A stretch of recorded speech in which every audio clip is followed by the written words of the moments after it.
I am Vanitha Jeyaraj, and I'm discussing disclosing resident participation in surgeries. I have no financial disclosures. There is an inherent tension between resident surgical education and patient care for two reasons. First, future surgeons must be trained to care for future patients. Second, there's an unavoidable learning curve to surgical training. Despite efforts to accelerate this learning curve, it's unrealistic to eliminate the gap in performance between a novice surgeon and an expert surgeon.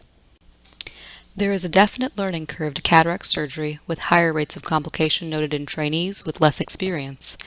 In 2007, the Randleman Group at Emory published a study on the resident surgeon phaco learning curve that demonstrated fewer complications toward the end of training. In this figure, we see that residents were twice as likely to incur posterior capsular tear and vitreous loss during their first 80 cases as compared with subsequent cases. Knowing there is a collective patient risk during the training of resident surgeons, this brings us to the sticky subject of disclosing resident participation in surgery. There are multiple concerns. From the financial perspective, there's fear that disclosure will negatively impact image and referrals. From the education perspective, there's concern of reduced surgical training opportunities. From the patient care perspective, there's concern that patient anxiety may introduce additional surgical risk. Unique features of cataract surgery, such as an awake patient, coupled with it being a single driver procedure, compels the surgeon to either fully disclose trainee involvement or blatantly deceive the patient in the OR. This situation is described as the silent switch, where supervising and trainee surgeons swap seats after the patient's face is draped. The concept of ghost surgery, where one surgeon substitutes another without the patient's consent, is illegal in the U.S. In the case of the silent switch, the supervising attending could be charged with fraud, and the resident surgeon could be charged with battery. The law aside, some argue ethical duty compels physicians to be transparent and respect their patient's choice of operating surgeon. In a 2008 study published in Archives, an anonymous survey was used to assess patient attitudes toward resident participation in cataract surgery. The results were as follows. Over 90% of the participants agreed the person asking permission should be the attending surgeon. The majority of patients also felt permission should be asked in advance. While over 90% believed the standard consent form sufficed for residents to be present in the OR, approximately half of patients did not believe it sufficed as permission to assist or perform surgery. Highlighting the desire for explicit consent, 3 out of 4 patients stated they would be upset if a resident performed surgery without express permission. While the majority were agreeable to a resident assisting in their surgery, only half were agreeable to a resident performing their surgery. Finally, if told a resident would be performing the surgery, 1 out of 4 patients would seek treatment elsewhere in a setting without residents.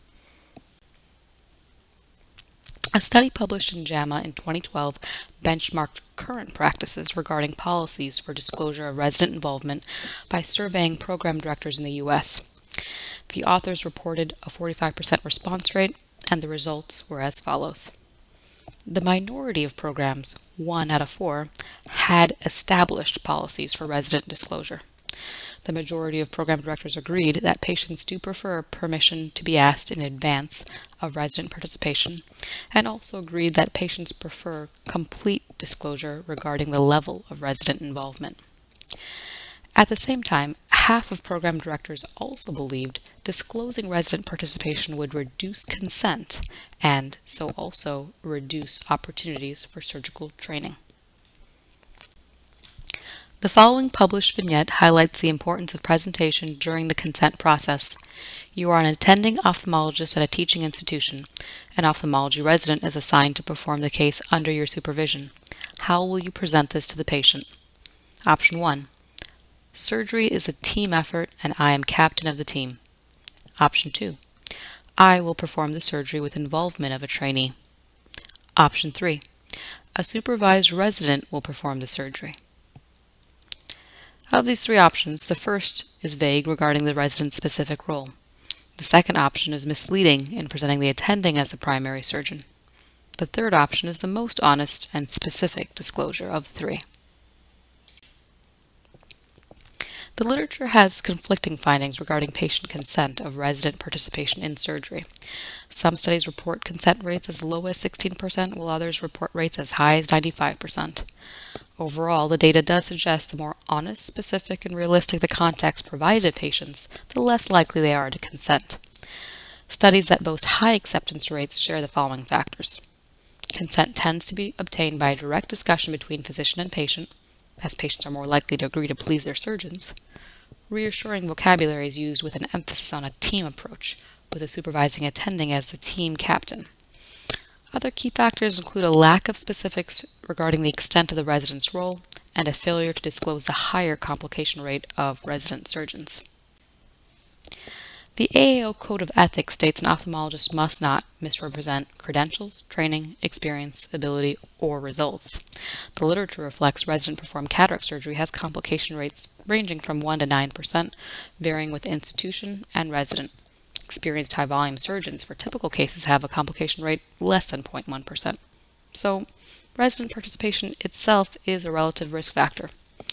But the consequence of less surgical training opportunity during residency is producing graduates who continue along the surgical learning curve without the benefit of oversight. So, a good doctor-patient relationship does require an honest approach that respects patient autonomy. Yet, society has an obligation to train future surgeons to care for future patients. Thank you for your time and attention.